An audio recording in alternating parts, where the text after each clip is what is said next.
mean, first things first, where's the bow tie, man? I mean, the shirtless Volkanovski back here. I mean, what's going on? It's funny, I didn't bring my suit, but I brought the bow tie. So, yeah, I should have brought it. That would have been actually fun. That's my thing, isn't it? I left that at home. What do we do?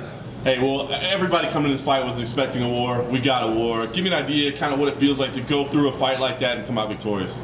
It was unreal. You know, I want to get the finish. I always want to get the finish, but, you know, they always give me these tough guys. You know, a lot of people go on there, you know, no matter how good you are, you know, it's going to be very hard to put Darren Elkins away, which, you know, no surprise, he was tough. But that was me playing it safe. A lot of people are going, well, that's you playing it safe? Doesn't look like it. But, you know, as I was just saying to everyone out there, I tore an intercostal muscle just Wednesday night. Wrestling, so, you know, I wasn't able to train the last few days. I was, you know, to be honest, Wednesday night, I was... The boys left. This was while I was pretty sore. I couldn't even get out of bed. I was sitting there crying at night by myself. That's how bad and serious I thought it was. I thought I busted my rib. The boys don't know about that. But, you know, I was told that, you know, the adrenaline rush would take over and, you know, I'll just have to suck it up. And I did. You know, it didn't hurt too much in there, so no excuses. But it just made me play it a little bit more safe. That's why I didn't want to throw the right hand as much.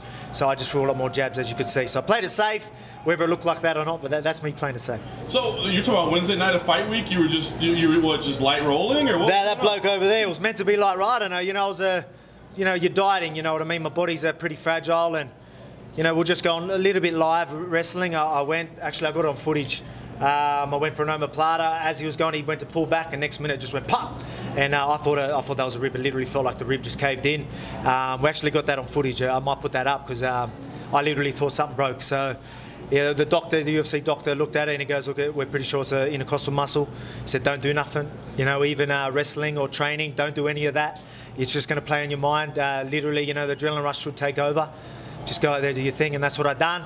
Through the first right hand, I felt, I was like, oh, maybe wait till the adrenaline rush kicks in a little bit more, which it did, and then I pulled through. That's why I tried not to push the wrestler. I felt stronger than him, but I was worried that I might tear the muscle a bit more, so I played it safe. So did you do cortisone shots or anything like that? Nah, well, you know, that if I did that, I would have had to go through the commissions and do all this, and I didn't want them to pull the fight. You know, I'm a family man. I spent 5 weeks out of the last 6 weeks away from my family. The last thing I want to do is get pulled from the fight. Yeah. So, you know, the boys said the adrenaline rush would kick in, just suck it up. So they made me feel like a little bitch. So I'm like, oh, I'll do that then. But it worked off. It paid off. So what do you do? Well, no, I mean, okay, so even without the injury, I mean, you were unloading on him in there, right? Yeah. And you knew he was a tough guy. Everybody knows the reputation of Darren Elkins. But is it frustrating when you know, like, you're in there lighting the guy up and he won't go away? It is annoying, but I mean, I think most of the guys that I've fought are like that. Mizuto, Hirota, how many times I drop him. Some guys, they're just, you know, very hard to put away. I rocked him a couple of times, but again, I'm usually a bit more persistent. And I just did not want to go all out. Even when I was coming in, when he would frame, I was worried I was going to, you know, jam in and go straight into his knee. So I was like trying to move his legs. It was just little things that played on my mind. But it's good to know that I kept the composure in there and things like that. As much as I as much as I hated playing it safe and getting the decision, what do? You know, at least the crowd seemed to enjoy it, so that's the main thing. It was still a great fight. I mean, you wanted that breakout moment. You wanted to fight a ranked opponent. You wanted to fight in the United States. You did that. It was a great show. I mean, do you feel like you accomplished what you wanted to in this fight? Not really. I thought I could have finished him. But, again, I had to play it safe. You know, that's why who thought a 5'6" guy was going to use his jab like he did? I threw a lot of fakes and a lot of jabs, try to keep my distance and just try to play it safe. So I showed different tools as well as my aggressive sort of style. So, you know, look, I'm going to have to watch back the tapes and see how it went because, again, I thought that was me playing safe, but everyone says I was still unloaded. I'm going to have to check back on that. Let me know what comes next. How long is this rib injury going to keep you out? I don't know. The doctor said it's going to be pretty sore tomorrow, so we'll see how it is. But, I mean, you know, now I can at least nurse it. You know, I don't have to stress about it. You know, I was literally thinking I'm going to, you know, throw one punch and it's going to go on me. Like I had that on my mind all week, so it's just pretty stressful. But we got through. Fight in the United States next, try to get an Australia card. What's the plan? Hey, let's see what Chad Mendes does. Let's see if he gets that win.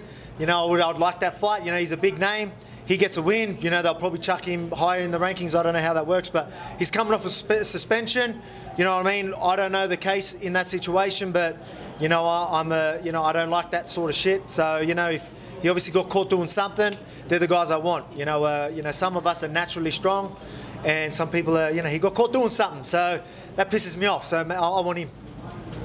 So you've been away from home for 5 or so weeks. Yes. What are you looking forward to doing when you get home? Oh man, I can't wait. I've got two little girls. I want to get back home, give them a hug and a kiss. And yeah, they don't even know about my rib. They had no idea. I had to play it. Everyone's talking to me. Oh yeah, how you feeling? Oh yeah, good, feeling strong.